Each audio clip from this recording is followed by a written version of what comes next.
Welcome to Indiana News Desk. I'm Joe Wren. The animal agriculture industry in Indiana is growing faster than the nation as a whole in most categories. A recent report from the Indiana Soybean Alliance says that's good news for Indiana's economy. But as Becca Costello reports, some Hoosiers say the consequences outweigh the benefits. So, yes, all of our cows have names. Andy Tower operates a small farm in west central Indiana. So my wife and I actually built our house here on the farm 8 years ago, but really this farm has been a part of my family since the late 1800s. He also represents the Indiana Soybean Alliance, where he primarily works with livestock farmers around the state. The organization worked with the Indiana Business Research Center this year on a report that determined Indiana is outpacing the nation's animal agriculture growth in every major category. For example, turkey production declined 11% in the U.S., but increased 45% in Indiana. Indiana is among the nation's top producers of turkey, hogs, and eggs.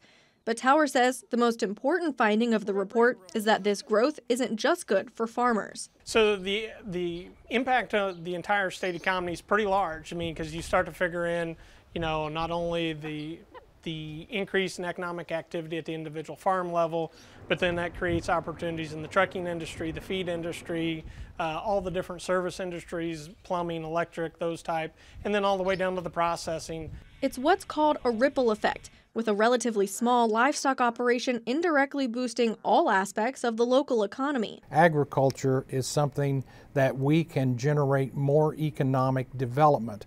And there's a reason to focus on agriculture because we have the natural resource base right here. Everyone wants to be the next Silicon Valley, but why would Indiana be the next Silicon Valley?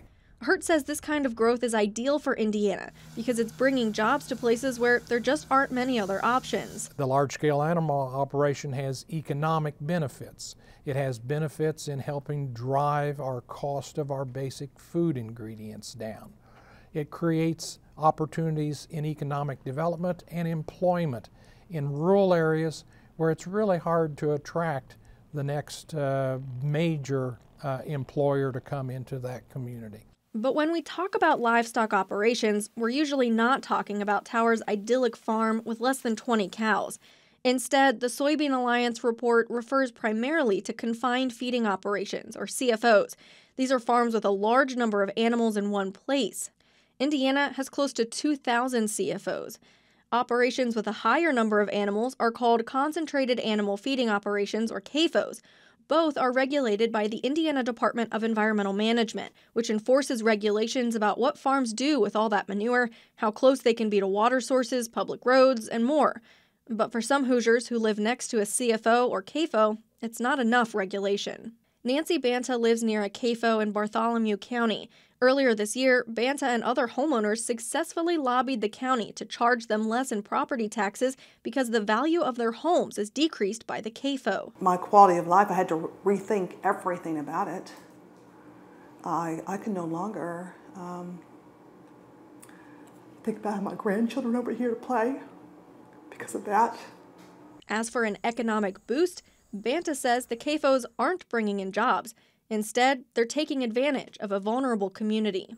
It truly is all about economics. It truly is, there is no money here. We are the poorest township in Bartholomew County.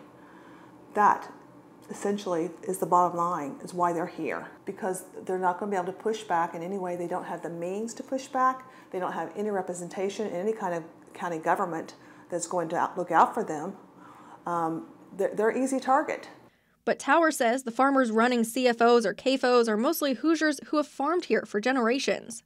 These farm families that are expanding into animal agriculture, they're invested right there in the community along with the neighbors. And so they're not going to do something that's going to be detrimental to them that will also be detrimental to that community. Tower says negative public perception is fueled by uncertainty because letting people see the big operations in person risks exposing the animals to disease. He hopes the Indiana Soybean Alliance report will help put people at ease about livestock farming. For Indiana News Desk, I'm Becca Costello. A bill to streamline the permitting process for CAFOs died in the Senate this year. State lawmakers are considering regulations for CAFOs in a summer study committee.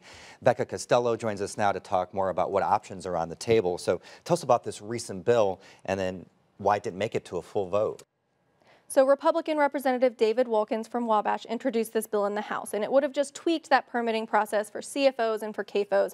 For example, in some cases, it would have made it easier to expand an existing livestock operation without getting a new permit. Now, it did pass in the House, and it was sent to the Senate for a vote, but it died in a Senate committee without a hearing. A lot of lawmakers said the bill's language was confusing, and Senate President David Long actually called it bad legislation.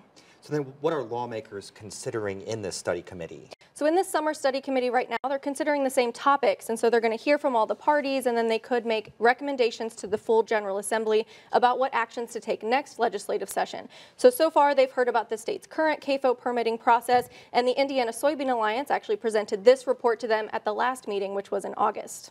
So as you reported, this issue is really close to property owners. We saw how emotional that one lady got. Are they going to have an opportunity to weigh in on this discussion? Yes. So at the summer study committee, they will be hearing public testimony at the next meeting. That meeting is Monday, September 19th at the State House. So that's a chance for people like Nancy Banta, who we heard from, to express their concerns about CAFOs and really tell lawmakers what they want to happen with CAFOs moving forward. All right. Becca, thank you very much. Thanks.